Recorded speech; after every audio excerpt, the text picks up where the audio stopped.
니페인의 오리진, 그러니까 니페인의 전반적인 거와 어떻게 시노비안을 가지고 치료를 할 수 있는지에 대해서 말씀드리도록 하겠습니다. 네. 일단 주제는 일단은 니페인의 제너럴 컨셉을 먼저 얘기. 왜냐면 사실 다 개원가에서 오신 거죠. 네, 대학에서 수술만 하시거나 전문병 수술만 하시는 분은 아니신 것 같고.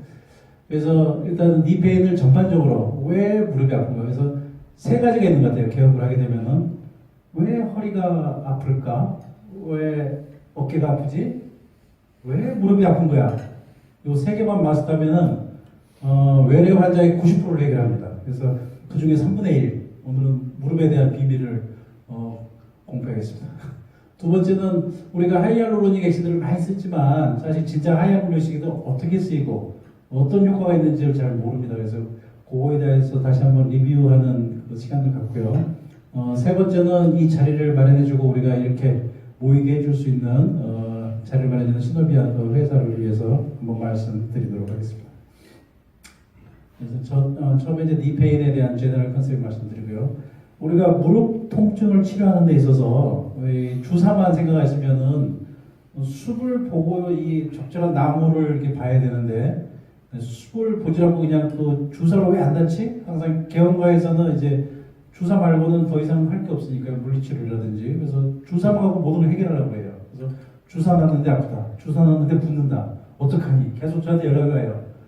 그럼 그 다음 단계로 넘어가야죠. 뭐 수술이 다른 걸 넘어가야 되는데 넘어갈 생각을 안 하시더라고요. 그래서 큰 카테고리, 큰 지역을 다 보고 그 우리가 치료하는 그 영역을 봐야 될 것 같습니다. 무릎 질환을 먼저 보고 그 시노비안을 어떻게 치료할 수 있는지 외래를 보다 보면은 얼리 오해가 돼. 아주 엑스레이는 뭐 크게 문제는 없는데 아프다고 그래요 환자들이. 특히 젊은 애들 뭐 아프다고 해서 뭐 시큰거려요, 쑤셔요. 그런데 MRI 찍어도 꽝이에요.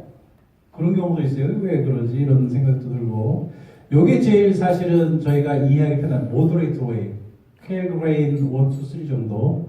4까지는 좀 뭐 포도할 수도 있지만 엑스레이 약간 이상이 있고 MRI 연골이 닳아졌거나 반호석을 퇴행성 변화이다. 수술할 정도는 아니고 수술하자고 해도 환자가 수술할 생각도 안 해요. 주사만 하죠.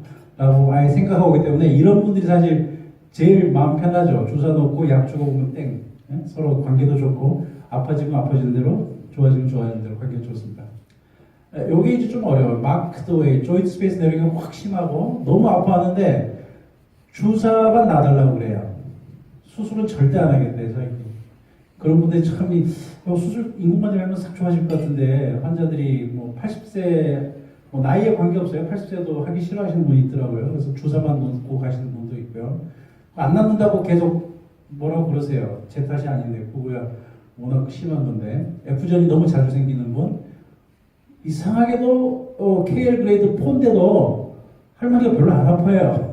할머니 수술해야 되시는데, 그러니까, 아니야, 주사 맞으면 괜찮아, 주사 놔줘. 그리고 6개월에 한 번씩 와요. 이런 경우도 있어요. 그래서 저희가 무릎에 대해서 다 안다고 생각하지만은 의외로 모르는 게 많아요. 우리가 모르는 그런 영역이 있는 것 같습니다. 기본으로 돌아가서 다시 한번 생각해 보겠습니다. 무릎이 왜 아픈 것일까요? 신경이 자극돼서 아픈 거죠. 신경이 없다면 안 아픈 거죠. 우리가 샬커 조인트 같은 거 신경이 없잖아요. 얼마나 많이 망가져도 안 아파요. 그럼 여기서 치료의 모델을 어떻게 생각합니다. 그럼 신경을 마취가 하거나 신경을 불나가거나 아랫골 찢어버리면 안 아파지죠. 그 치료 방법이 있습니다. 그래서 그거는 이제 수술 안 하는 분들을 위해서 주로 하고 있고요. 왜 신경이 자극되는 것일까요? 뭔가 자극이 되겠죠. 뭐 피부가 자극되든 뼈가 자극되든 간에 가장 우리가 보는 환자 중에 가장 많은 거는 염증 물질이 나와서 염증 물질이 무릎 안에 생긴 거죠. 사이노바이티스가 생기든 캐틀리지가 깨지거든 아니면 어떤 여러 가지에서 염증 물질이 나오는 경우에 인피션이 되는 간에 그것 때문에 아플 수가 있고 그러면 왜 염증 물질들이 나오는 것일까요? 가장 많은 원인은 지금까지 가장 많은 연골이 부서진 겁니다. 연골이 어떤 원인에서 부서져가지고 연골이 깨져 나오면은 연골 주위에 있는 사이노비움, 사이노바이티스를 유발해요. 그럼 사이노바이티스가 자극이 되면은 거기에 여러 가지 인플라메토리 팩터가 나오고 F전이 차기 때문에 통증을 유발하게 됩니다. 그러면 왜 연골이 부서지는 것일까요? 우리 환자들 보면 오다리가 많죠. 특히 동양인 쪽에는 오다리가 많고 다쳐서 또는 트라우마, ACL이 나가는 경우에 15배로 급격히 나빠집니다. OA가 오는 경우. 메인스쿠스가 나가는 경우에는 9배로 나빠지고요. 그래서 그런 경우에 이 하나하나 부속 부위 빠져나가면 아무도 베어링이 없어지기 때문에 마주치면서 마모가 될 수도 있고, 나이가 들수록 잘 안 생겨요. 연골이 팍팍 생겨줘야 되는데 어느 중년 이상이 지나가게 되면은 안 생기기 때문에 파괴가 되는 거죠. 왜 파괴되는 것보다 생기는 것이 늦어질까요? 여러 가지 유전적인 자 또는 염증, 기타, 노화 등이 있을 수 있겠습니다. 그래서 요걸 기본으로 엑시스 프로블럼 있죠. 일단은 좀 이따 나오겠지만은 바루스된 경우나 발루스된 경우, 메카니컬 엑시스를 넘어서 있는 경우에는 그쪽에 힘이 많이 들어가기 때문에 메카니컬 프로스테미그 트라우마, 서브콘드랄 본의 문제, 본메로의 문제, 카틸리지 호메오스테시스, 이렇게 뭐 이거는 트라우마일 것 같고요. 그다음 인플라메이션, RA나 가우트, 앵킬로진 같은 경우도 인플라메이션, 사이노바이티스를 직접 유발해가지고 통증을 유발합니다. 또는 오스테오포로시스라든지 메타볼릭, 뉴로제닉하게 아플 수도 있겠습니다.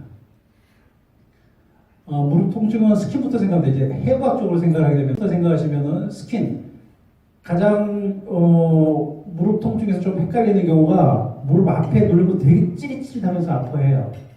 그런 건 뉴로마입니다. 뉴로마. 거기에 트리암 인젝하면 금방 좋아지거든요.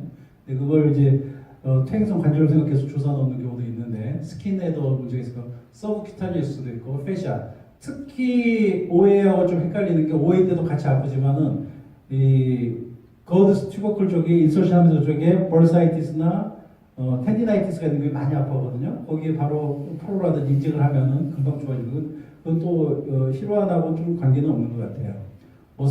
머슬 좋아하시는 분 있죠. TPI 하시는 분들 머슬의 페인을 해서 팍 잡아서 거기다 하는데 저희 정형외과는 사실 카틸리지를 메인으로 포커스하고 있죠. 페인 프로덕션에 메인 포커스인데 보통 이제 TPI 하시는 분들은 머슬을 보고 있고 그다음에 이제 프롤로 하시는 분은 파시아나 텐돈 같은 걸 보고 있고요. 요새 이제 뉴럴 프롤로라고 너브 쪽 가는 프롤로를 보신 분은 너브를 보고 있고요. 너브블락, 특히 통증에서 많이 하는 너브블락 같은 경우는 너브를 블락해서 통증을 없애주는 겁니다. 캡슐 자체에도 통증 파이버가 많습니다. 이게 익스텐션 되면서 이 메카니컬하게 눌리는 경우고요. 사이노미움에도 프리엔딩 너브 파이버가 있어서 인플라메이션이 많이 통증이 있고요. 메니스쿠스 자체는 별 통증이 없어요. 논문에 많이 나와서 메니스쿠스를 우리가 많이 잘라보지만 별 통증 없는데 문제는 메니스쿠스가 찢어져가지고 걸리면서 잡아당겨질 때 안으로 이노드하게 잡아당길 때 페리페리에 있는 그쪽에 있는 너브 파이버가 스트레칭 되면서 페인이 오는 걸로 되어 있습니다. 그래서 메니스쿠스 자체는 페인이 없고요. 어떤 정형외과 의사가 실험했어요. 다 이걸 해봤는데 페페드, 인프라파텔라 페페드 자기가 마취도 안 하고 상대방도 네가 찔러봐서 찔러서 제일 많이 통증이 있었던 게 인프라파텔라 페페드예요. 거기도 페인이 많이 있습니다. 페인 파이버가 많이 있는 거고요. ACL, PCL 자체는 별로 페인이 없어요. 이거는 뭐 끊어지면 인스톨비드에 생겨서 세컨더리 페인이지 이 자체는 별 페인이 없는 걸로 있습니다. 카틸리지도 의외로 페인이 없습니다. 카틸리지가 없다고 그래서 꼭 페인이 있는 건 아니에요. 카틸리지가 부서져서 나와서 사이노바이티스 유발하기 때문에 통증이 있는 거지 카틸리지 자체는 통증은 없습니다. 카틸리지가 벗겨지면서 서브콘드랄 본이 익스포즈 되면서 서브콘드랄 본 밑에 있는 본메로에 있는 너브 파이버 엔딩이라든지 그쪽에 인트라오세우스의 압력이 올라가는 경우에 통증이 있는 걸로 되어 있습니다. 메타피스에도 통증이 있을 수가 있고요. 심한 묵직한 페인만 있을 수가 있습니다. 메카니컬 엑스프라블 보면 많이 알 수가 있겠습니다. 이렇게 선을 그었을 때 힙 센터에서 앵클 센터를 그었을 때 이게 메카니컬 엑시스인데요.